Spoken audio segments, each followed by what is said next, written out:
Baie welkom by nog 'n aflewering van Wyngaard Weekliks op Litnet se YouTube kanaal. Ons praat hierdie keer oor die ouditeur-generaal.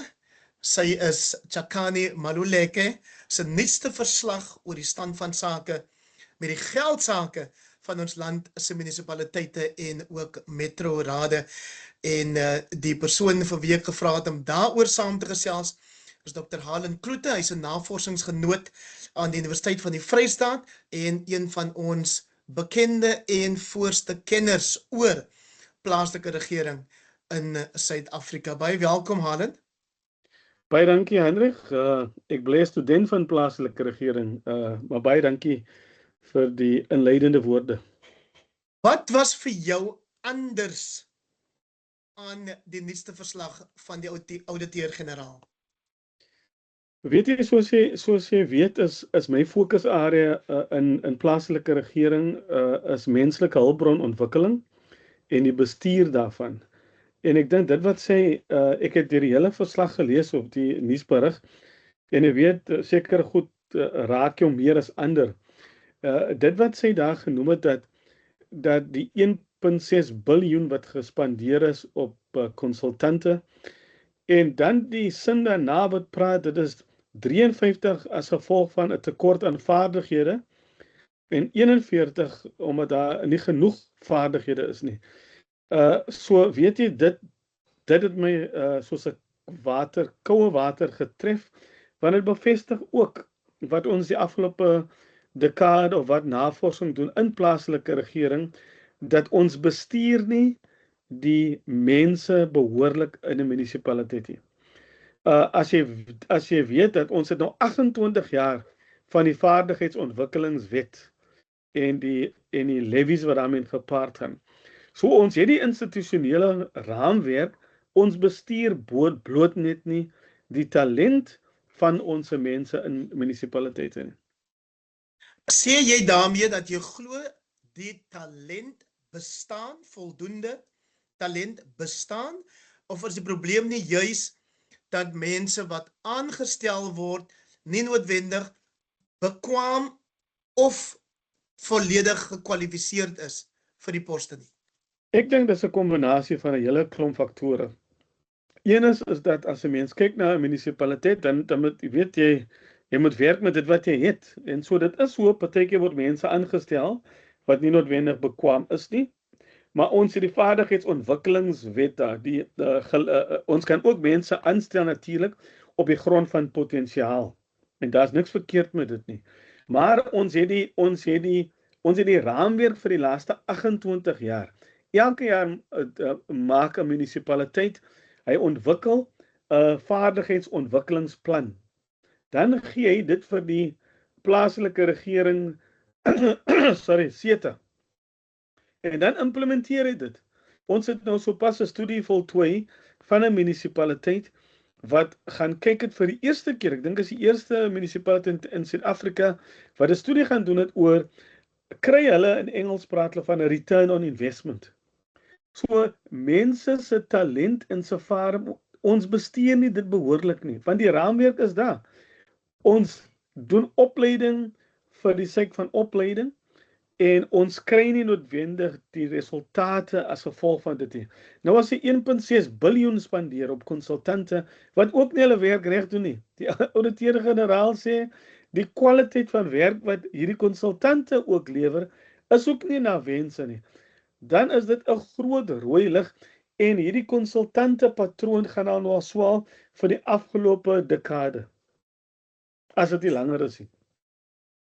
Ja, dit klink my of jy 'n saak probeer uitmaak, Halen, daarvoor dat die aanstellings is nie so 'n groot probleem soos wat ek en baie ander mense dink nie. Dat dit vir jou net deel is van die probleem. Maar wanneer daar geadverteer word, wanneer daar posbeskrywings saamgestel word, is daar tog duidelike riglyne van wat die persoon wat aangestel word veronderstel is om te kom doen. Kyk, kom ons kyk ons nou wat ons in November 2021 het ons bekend gemaak in munisipaliteite, die munisipale, ek ken dit nou net in Engels, Municipal Staff Regulations. Nou hierdie staff regulasies praat oor, daar's 5 hoofstukte. Een praat van die organogram, hoe die organogram moet lyk. Die een hoofstuk praat van job descriptions, hoe dit moet geskryf word, dat dit reguleer die aanstelling van mense, met ander woorde hoe jy by die deur inkom, hoe die organogram moet lyk. Dan praat dit van prestasiebestuur, dan praat dit 'n hoofstuk oor vaardigheidsontwikkeling. Nou hierdie is radikale skuwe in terme van dit bring ook 'n hoofstuk in oor vaardighede. In Engels praat hulle van competencies. So die minimum vereistes hoe mense deur die deur kom. Maar soos jy weet in hierdie pragtige land van ons waar daar 'n korrupte wil is daar 'n korrupte weg. Mense kry dit reg om hierdie, alhoewel ons briljante wetgewing het, kry mense dit nog steeds reg om te buig of om 'n ander pad te kyk. En so dit is die probleem, dat ons is nie altyd konsekwent met die aanstel nie, maar wanneer die persoon binne is, dan word die persoon net so gelaat in sy eie genade, dan is dit makliker om konsultante aan te stel, as om ons eie hout binne te groei, om uiteindelik hierdie vlakke te bereik. Ons doen te min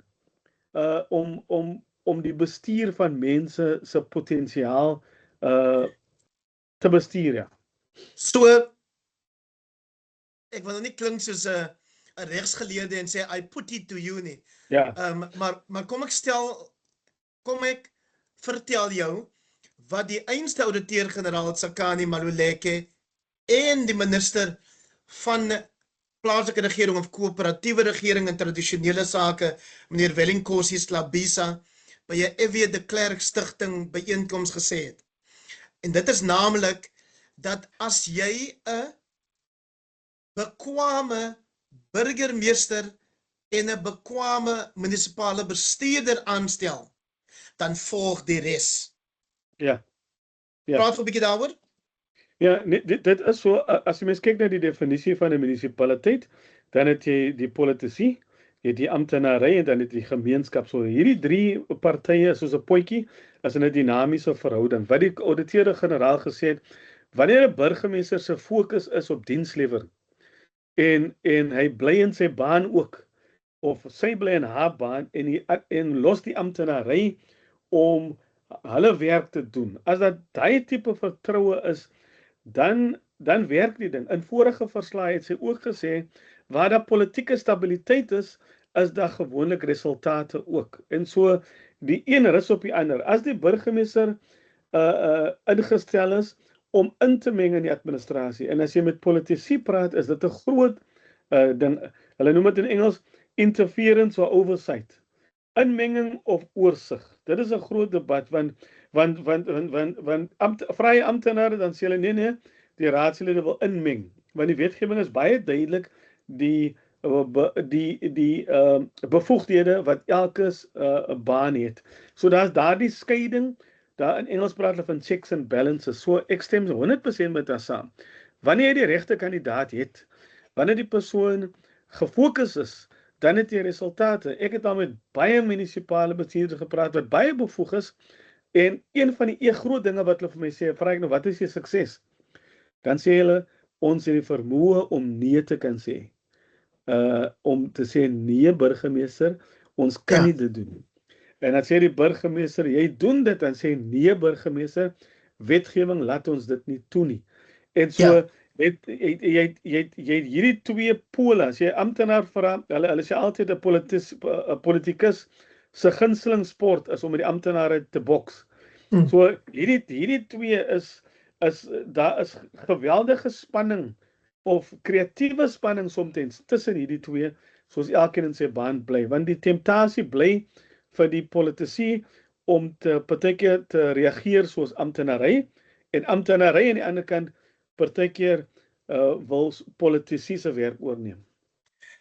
En dit bring ons by die politici en die wyse waarop hulle deur hulle partye geïdentifiseer word en uiteindelik hulle weg vind na hierdie rade.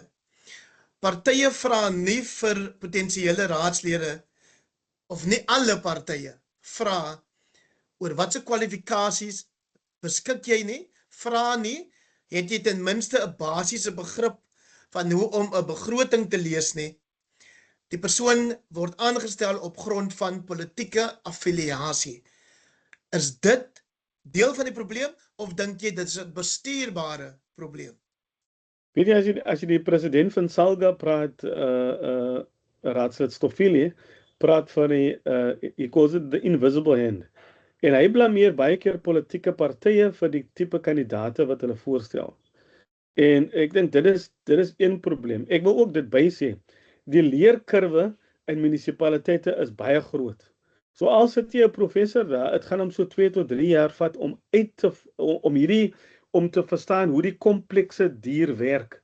Want is 'n hoogs gereguleerde omgewing en die raadslede wat gekies word besef baie vinnig dat individueel het hy bitter min mag, is die raad as 'n kollektief wat besluite kan neem. En dan begin hy besef, maar besluitneming, hy moet ook uitvind hoe besluitneming werk, en dan word hy geïntimideer deur hierdie dikpakke agendas wat hy moet deurwerk. So, dis 'n baie moeilike terrein, en as ons byvoorbeeld sê, as dit mense wat grade het, wat kan politici word, dan maak jy die politiek amper elites en amper ontoegangbaar.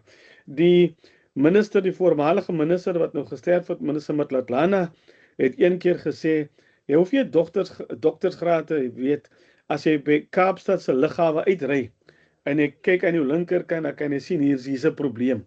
So, jy het 'n kombinasie van vaardighede nodig. Meeste mense, ons doen nou 'n studie daaroor, meeste mense wat kom met groot ideale, aktiviste en sê dit en dit is verkeerd. Maar tot hy binnekom, dan besef hy, maar dis 'n perd van, dis iets heeltemal iets anders. En so, die kompleksiteit maak dit baie moeilik. Ek hoor jy sê ons, maar jy sê nie watter instansie nie, jy mag maar sê watter instansie. Ek het nou dit Nee, dit sê ons doen nou navorsing. Ek is by die Universiteit van Vrystaat, en so, Ja, jy bedoel, ons praat ek met die universiteit hier agter my.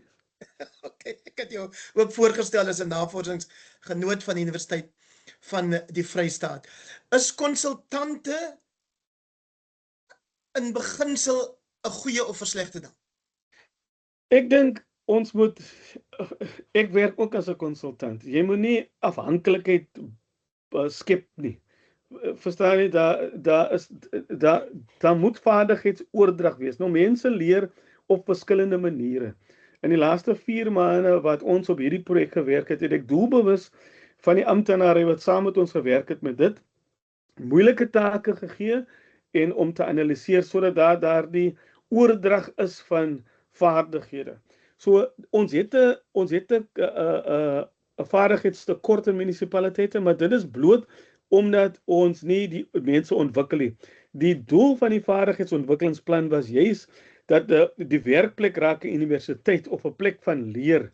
Maar dit gebeur nie soos hy moet gebeur nie. Nou, mense leer op verskillende maniere, en die beste manier om te leer is deur doen, as mense moeilike take te gee. Dit is wat die navorsing ook wys.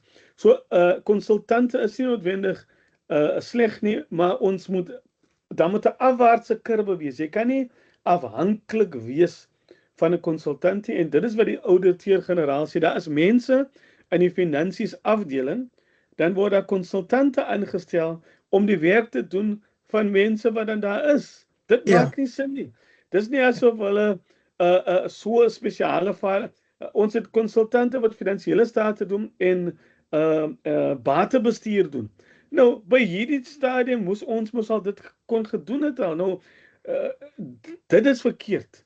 Ek dink ek is nog nie finansies persoon nie, maar daar seker die ouditeur-generaal sê, dis basiese goed wat mense behoort te kan doen, wat nie gedoen, en die mense moet betaal. Nou kan jy dink, as jy 1,6 biljoen aan konsultante betaal, hoeveel betaal jy vir mense wat nie eens werk nie? En dit is die probleem.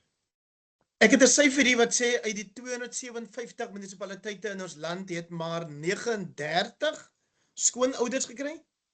Ja. Ek dink verlede jaar was dit 41, is 39. Nou, Ek dink skoon audit, een munisipaliteit, ons het gepraat daaroor, en sê, daar's ook 'n koste tot compliance. So dit, jy gaan nooit 100% perfek kry nie. So daar's 'n kolom langer aan hom wat sê dat daar is with findings, en dan sê die ouditeur-generaal, die boeke is reg, maar hier is 'n paar goed om te aandag geniet. Verstaan jy, soos sy kon nie 'n kwitansie kry nie, of daar moet beter met die klein kas, so die getal bly kommerwekkend laag, ja, maar ek dink ons het ook saam met die finansiële audit, beklemtoon ons nou al die hele paar jaar, dat jy moet ook gaan audit hoe mense bestuur word binne in munisipaliteite. Want ons probleem in munisipaliteite is bestuur. En as ek sê, if I put this to you, I put it to you, die probleem is bestuur in munisipaliteite. Hoe bestuurders hulle mense bestuur, en hoe bestuurders ander bestuurders bestuur. Dit is die probleem, en die politici aan die ander kant is nie altyd gewapen om die regte vrae te kan vra nie. Want die houding baie keer ook, jy's net hier vir 5 jaar man, ek is hier permanent. Ek gaan jou lewe vir jou moeilik maak, deur ek kan of inligting weg van jou af 'n amptenaar, of ek kan jou speel soos 'n gitaar. So dit is daardie dinamika binne in 'n munisipaliteit wat dit nie so maklik maak soos om 'n lig in te sit nie. Dit is 'n komplekse dier, munisipaliteite. Die Wes-Kaap het nog altyd die beste presteer, die stad Kaapstad daarmee saam. Hierdie keer sê die ouditeur-generaal, selfs die stad Kaapstad het 'n stap teruggeneem. Die burgemeester Jordan Hiluwe sê, ja, dit mag so wees, maar ten minste is dit steeds nie 'n gekwalifiseerde audit wat die stad gekry het nie. Verduidelik gou dit vir die leek. Ek het ondergekwalifiseer met findings, met bevindinge. Soos hy sal sê, dis nie heeltemal perfek nie. Die stad kan nog steeds, hy kan nog steeds verslag lewer oor hoe hy sy geld bestuur het, maar daar's 'n paar areas waar hy moet aandag gee, soos byvoorbeeld die prestasieverslae is nie heeltemal reg ingekom nie, en so ons audit ook nie bestuur en prestasie nie. Ek is by die ander dag as ek by munisipaliteit, hulle is een van die top kwalifiseer, maar die mense word nie reg bestuur nie. So ons moet dit audit. So dan gaan, ek dink nie daar's 'n perfekte organisasie nie. In gesprekke met die ouditeur-generaal het self gesê dat ten minste wys skoon audit, dit stuur 'n baie sterk boodskap uit na moontlike investeerders, dat dinge word ten minste kan jy die finansies kan jy verslag doen, dat dit word goed bestuur hier. Mense bestuur bly vir my, voor ek nou die aarde verlaat, wil ek kan sien dat ons auditeer ook bestuurders en hoe hulle mense bestuur en die ontwikkeling, want die kultuur in baie munisipaliteite is wat ons in Engels sê wicked compliance. Ja, ek comply, skoon audit, maar dit kom ten koste van hoe ek my mense hanteer ook, en nie geleenthede gee vir mense nie. Dit is 'n probleem vir my. Halen, 'n besprekingskwessie, spesifiek ook nou weer in die aanloop tot die 4 November plaaslike verkiesings, is die van koalisies. Het koalisies sedert 2021 bygedra tot hierdie probleem? Ek dink ons moet 'n bietjie dieper gaan delf daai koalisies in homself. Ek dink ons in die Weskaap, as jy in die Weskaap kyk, is daar meer as 15 koalisies, en dit het nog steeds, ek is 'n voorstander van koalisies, want dit hou mense op hulle tone. En by die 2021 koalisie het ek gesê, as die twee groot verloorders hulle agter mekaar kan kry, dan gaan die stabiliteit het. So koalisies, as daar koalisies in homself is nie verkeerd nie, as wanneer hy soos in die stad Johannesburg, waar hy heeltemal onstabiel is, waar dan hy onstabiliteit gaan oor na die administrasie toe, en mense is nie seker wie of wat is die prioriteite nie, en dan raak die fokus nie dienslewering en goeie regering nie, die fokus raak oor vir wie kan ek aanstel, en wie se broer se suster se kind kan ek aanstel en hoe kan ek van my vriend se niggie 'n tender gee? Dan raak die ding te mekaar. En ook wanneer daar 'n eensetelparty byvoorbeeld die sogenaamde koningmaker is of die magsbalans hou en dan vir 3 weke saam met die een party, een van die 2 grootste partye werk en vir nog 3 weke in die maand met die ander party wat dan die tweede meeste stemme miskien gekry het. Tipies ja, die stert swaai die hond en so dis hoekom ek in 2021 gesê het die twee groot verloders moet saamwerk want in baie gevalle is dit die ANC en die DA gewees dat en uiteindelik het ons gesien die regering van nasionale eenheid. Mense het gesê dis 'n mal idee 2021 na daai verkiesing en hier het ons vandag 2021 hier het ons vandag die ANC en die DA lekker in die bed. Hulle kan dit nog net nie reg kry om die samewerking op nasionale vlak na provinsie en na die plaaslik te doen nie. Die tipiese voorbeeld is in Oudtshoorn byvoorbeeld waar in 'n afgelope gesprek by die kunstefees het hierdie 2 groot partye gesê maar hulle wil graag saamwerk, maar jy weet die groot partye word beheer uit Lotuli huis uit en uit Waalstraat uit en so dit is problematies wanneer dit kom by koalisies. Ek het ook daai gesprek bygewoon waarna jy verwys, maar ek dink iets wat nie daar ter sprake was nie, is die feit dat op nasionale vlak is dit uiteindelik tog die party wat die meeste stemme gekry het, wat die regering saamstel, wat die ander binne genooi het. Hy kon is 'n desperaatheid. Die ander kon mos nee gesê het. So hy kan die meerderheid die een wat die meeste gekry het, kon ook buitekant. You have a minority government. So al die verloders kon saamgestaan het en daar was een wat die meeste stemme gekry het buitekant ook. So koalisies is 'n tango, is 'n dans en jy soek vennote met wie jy gedeelde waardes het. My kollegas in die Nederland sê soms kos vat koalisies daar tot 7 tot 8 maande, maar dan gaan die administrasie aan met die werk en dan is daar nie 'n regering nie vir 8 tot 9 maande.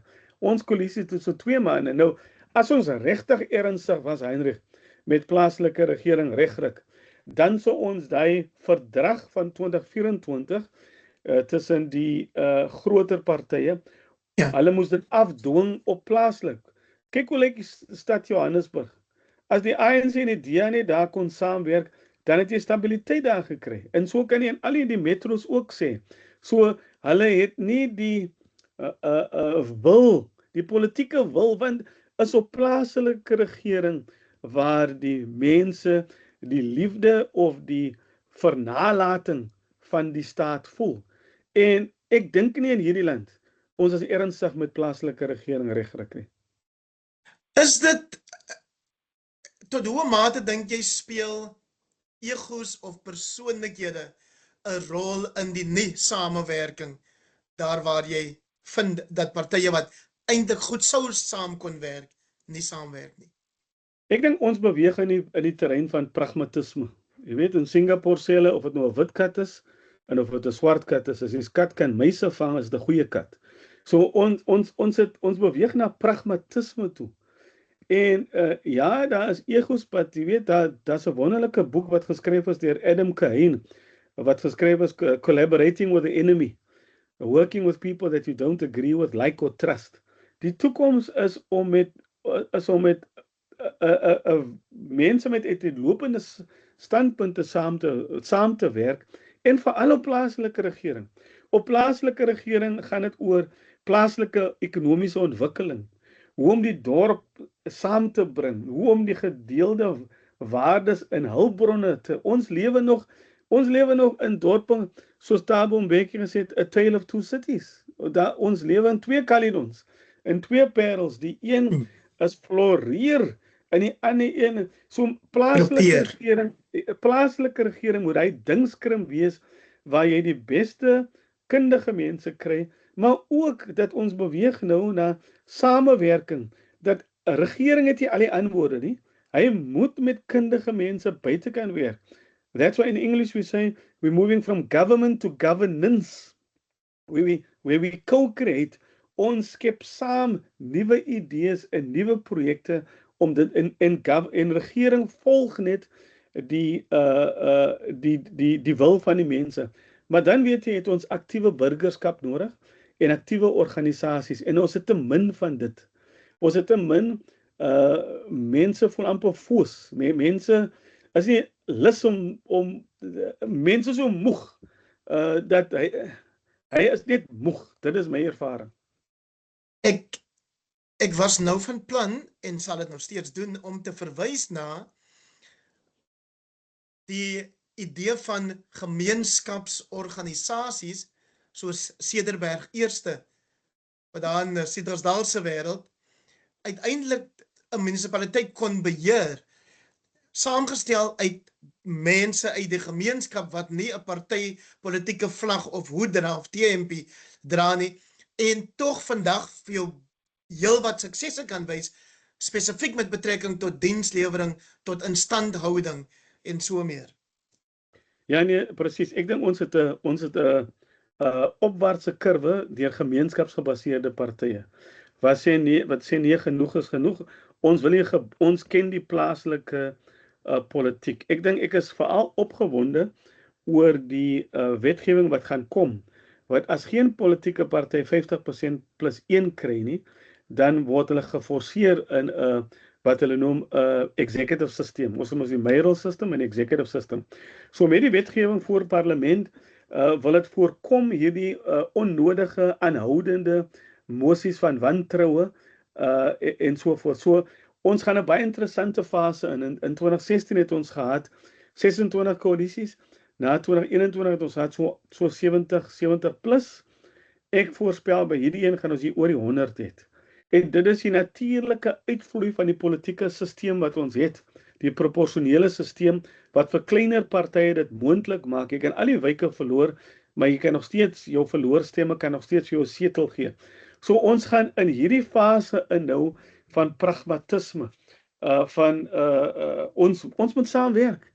Ek dink ons moet saam ons kundigheid werk, ons moet saam sê, as ons nie dit reg kry om dorpe te verenig nie, as ons nie gedeelde waardes daar skep in gemeenskappe, as ons nie fasiliteite nie, partykeer weet jy, is dit so maklik soos 'n rugbyveld.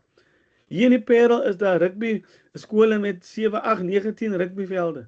Dan is die gemeenskapsklubs wat sukkel om nie eens oefengeriewe te kry nie. So Ja. ons sal doelbewus 'n kopskuif moet maak om te deel.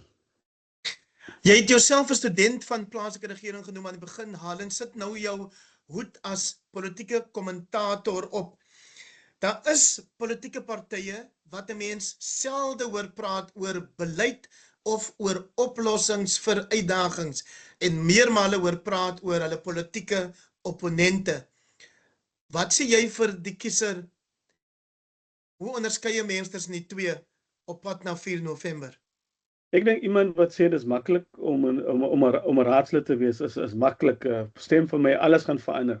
Ek dink mense gaan reeds onnigter wees die 5de November, die 6de November, die 8de November. Dit is vir my lê die antwoord in aktiewe burgerskap. Aktiewe burgerskap het vryheid in hierdie land gebring. Gemeenskappe moet baie meer in kennis gestel word oor hoe plaaslike regering werk. Ek dink mense verstaan nie die verskil tussen 'n plaaslike owerheid en 'n distrik munisipaliteit nie. So ja, ek sal sê gaan stem. Ek hoor baie mense sê hulle gaan nie stem nie. Dit baat nie ons gaan stem nie, dit beteken niks nie. Die institusionele raamwerk is daar, maar ons het baie meer nodig om gewone mense deel te maak. Ek dink mense sien nie genoeg wat regering doen nie. En dis 'n stylebeeld. En veral die ekonomiese bevryding van mense. Mense sê hulle stem en hulle bly arm. Dit partykeer voel ek dat ons beweeg agteruit. Gister was ek by Tannie Magda in die Parel, sy verjaar en gee sy so ete vir mense, so oor die 2000 mense. Nou kyk ek hoe die mense kos gekry word, dan sê ek, ons spreek nog net simptome aan. Ons het tog nie regtig by die wortel gekom van hierdie probleem, hierdie gat, hierdie donker gat wat so baie van ons gemeenskappe insit. En vir my, Heinrich, is opvoeding die manier uit daar. Jy weet nie wat jy nie weet nie. En so ons het baie werk te doen en opvoeding is nie noodwendig, education is nie die bevoegdheid van plaaslike regering nie, maar ons het 'n lang pad te stap in samewerkende regering en om die mense saam met ons te vat. In die 80's het ons gesê the people shall govern en nou is dit die elite wat govern. Wat meer geïnteresseerd is in fotogeleenthede as om regtig die kompleksiteit van ons probleme te probeer aanspreek. Hans, ek het verlede week voor die verkiesingskommissie se registrasie naweek 'n plaasie gemaak op Facebook. Ek sê daar hierdie spesifieke boodskap aan mense wat hulle self afvee aan die belangrikheid van deelname aan verkiesings. As jy nie gaan stem nie, het jy nie 'n sê nie, en as jy nie registreer nie, kan jy nie gaan stem nie. Dan is een van die kommentare daarop, nee, dis nie waar nie. Mense het ook die reg om te besluit om nie te wil stem nie. Kyk, mense is reg, die mense kan besluit, want hy kan nie die waarde sien in die stem nie. So jy sê as jy stem, dan het jy 'n sê. Maar daar's mense wat stem dat hy nog steeds nie 'n sê nie. Dat ons praat van publieke deelname. Publieke deelname op sy huidige vorm is ook nie heeltemal waar hy behoort te wees nie. Regtig deelname. Ons het byvoorbeeld die geïntegreerde ontwikkelingsplan en wijksplanne, maar daar kom baie keer dadels van. En so dat mense 'n sê het. Ons moet baie meer doen as plaaslike regering om die instansie oop te maak vir mense om regtig 'n sê te kan hê. Mense voel vervreemd van hulle raadslid af, van hulle instansie af. Hy weet nie hoe die masjien werk nie en in baie gevalle word hy maar net gebruik en misbruik vir selfsugtige politici se eie belang. Die entry is so laag en die stakes is so groot dat mense maak mekaar dood ook vir hierdie om 'n raadslid te wees, want is die eerste stapie na die middelklas toe. As jy raadslid is, het jy nou skielik 'n mediese fonds en behuising en so aan. So dis 'n groot sprong veral gegee ons hoë werkloosheidssyfer, gegee ons jeug misdaad, is om die politiek te betree is baie keer 'n ekonomiese besluit en nie noodwendig 'n hartsbesluit nie. Die minister van koöpterende of koöperatiewe regering of samewerkende regering is seker 'n beter woord. Meneer Slabisa sê gaan stem nie met jou hart nie, maar met jou kop. So, ek dink wat hy daardeur sê is, hy sê kyk die EFF se slagspreuk is trust us, vertrou ons, en dit is hulle brand. Kyk, verkiesings is 'n skoonheidskompetisie. So almal sê dieselfde ding. Ek dink daar's konsensus onder politieke partye, armoede, werkloosheid en ongelykheid. Hoe spreek jy dit aan? So al die politieke partye praat basies dieselfde taal. Ja, maar as jy aan plaaslike regeringsverkiesings dink, is armoede, werkloosheid en wat was die derde een? Is dit ongelykheid. Is dit die kwessies wat geld daarso?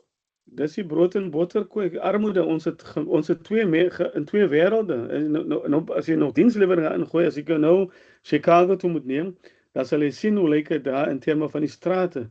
Dit is mense wat letterlik in hulle eie lot oorgelaat word. Daar's 'n so om hierdie aan te spreek.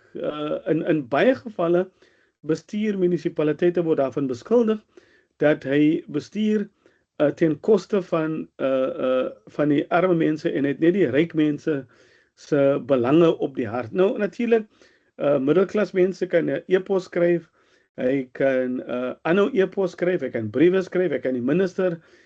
Arme gemeenskappe het nie noodwendig dit nie. En hulle is baie keer oorgelaat in hulle eie lot. Hulle kan nie na die howe toe gaan nie. En so ons het in hierdie land nodig 'n plaaslike regering wat baie meer hard wys. Wat werklik sê dat hulle gee om, because mense sê vir ons die distansie is te groot. Ek wonder of jy saamstem met Dr. Teens Elof wat sê water behoort, of ek dink hy sê sal die groot kwessie wees vir hierdie komende plaaslike verkiesing. Ek dink as jy bestuur, hier waar ek is, het ons nog nie so daai groot probleem nie. Ek dink daar's 'n waterkrisis in Gauteng, maar dit is bestuur. En bestuur van die infrastruktuur is bestuur van Daar's ook waterprobleme by my munisipaliteit Theewaterskloof.